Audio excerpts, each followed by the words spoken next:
so this likely comes as no surprise to anyone.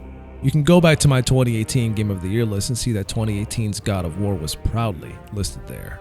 The 2018 game left me wanting more by the time the credits rolled, and the return home scene only increased my anticipation for what was to come next. God of War Ragnarok expands and improves upon everything I loved about its predecessor, from the gameplay to the story, and to a slightly lesser extent, the visuals. While it may not perfectly stick the landing in all aspects, it's still a fantastic conclusion to the Nordic saga. I don't want to fight anyone. I just want answers. So let's get into why this is my favorite game of 2022.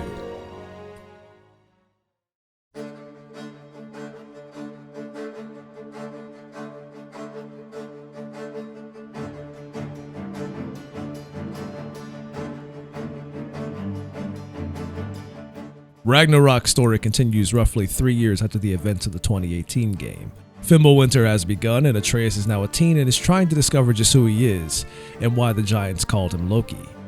Whatever Loki's supposed to be doing, he's supposed to be doing it now. My story doesn't end hiding in these woods. I was continually fascinated by Kratos' evolution from god killer to someone with something to protect and exercise restraint. Ragnarok is a story of Kratos learning to let Atreus become his own man and trusting him to make the right choices.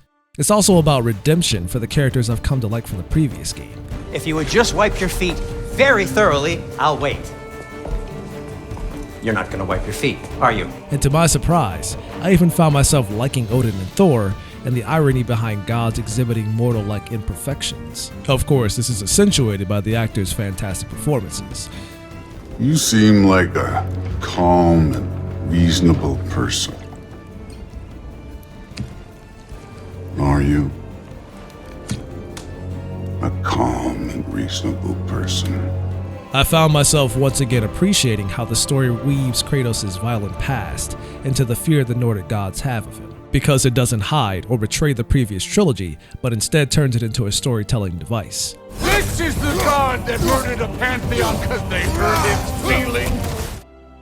Favorites like Brock and Sindri make a return here, and I loved getting to know more about them and their complicated past. How'd that get in here? What the hell is it anyway? That is my son. But it's not all sunshine and roses, as it doesn't quite nail it on all aspects of its story. And by the time I finished the game, there were still quite a few questions I had that went completely unanswered. And while Ragnarok concludes the Nordic saga, it's a conclusion that left me saddened for reasons I won't spoil here.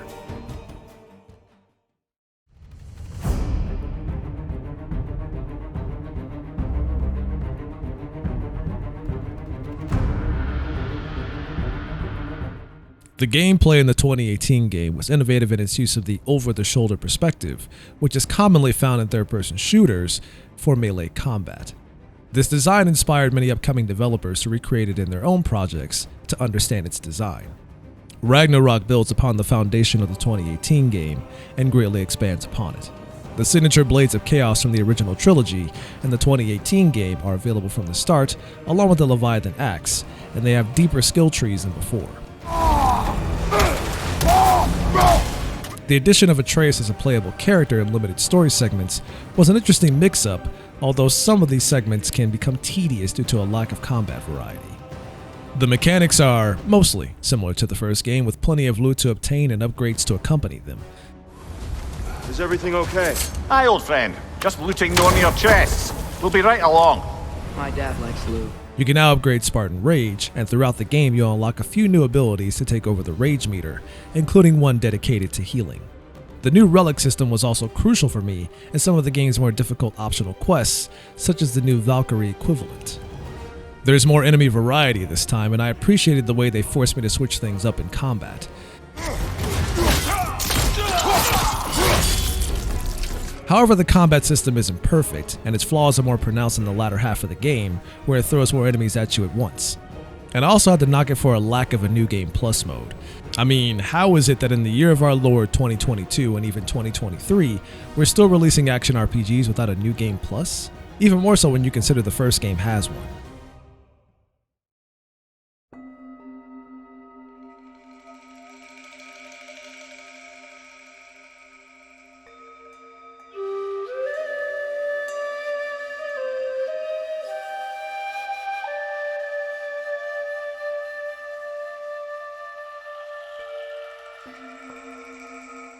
God of War 2018 was a technical masterpiece at the time, and even now, it still holds up and is used by many PC gamers to benchmark their rigs.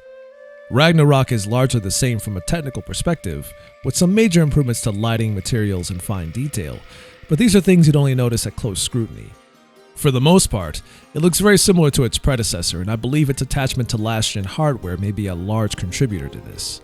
Environments are densely detailed and feel cluttered and lived in even when there aren't any NPCs around. I took advantage of the slower moments the game gives you to appreciate the sheer scale of some of the newer realms, as they took the Temple Hub concept of the original and applied it to them as well. Realm travel is open and we're allowed to visit all the realms this time around. Each realm has a unique look and aesthetic that differs greatly from the others, from sledding across the winter wonderland of Midgard to the dense and humid jungles of Vanaheim.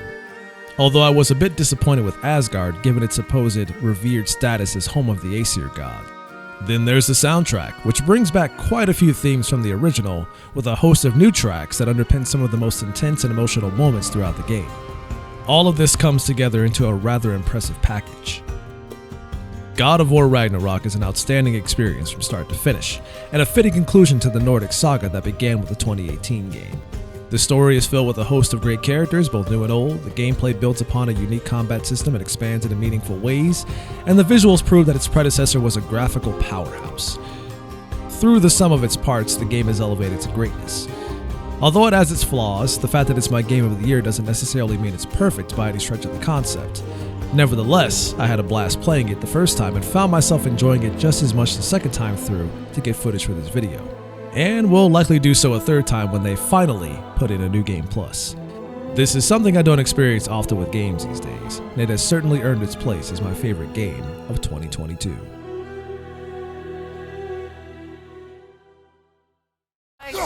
You're deliberately attempting to push me into some sort of emotional outburst, aren't you? Well, I'm not so easily swayed, my good man. Stop with stupid time! Oh dear. I'm sorry. I don't know where that came from.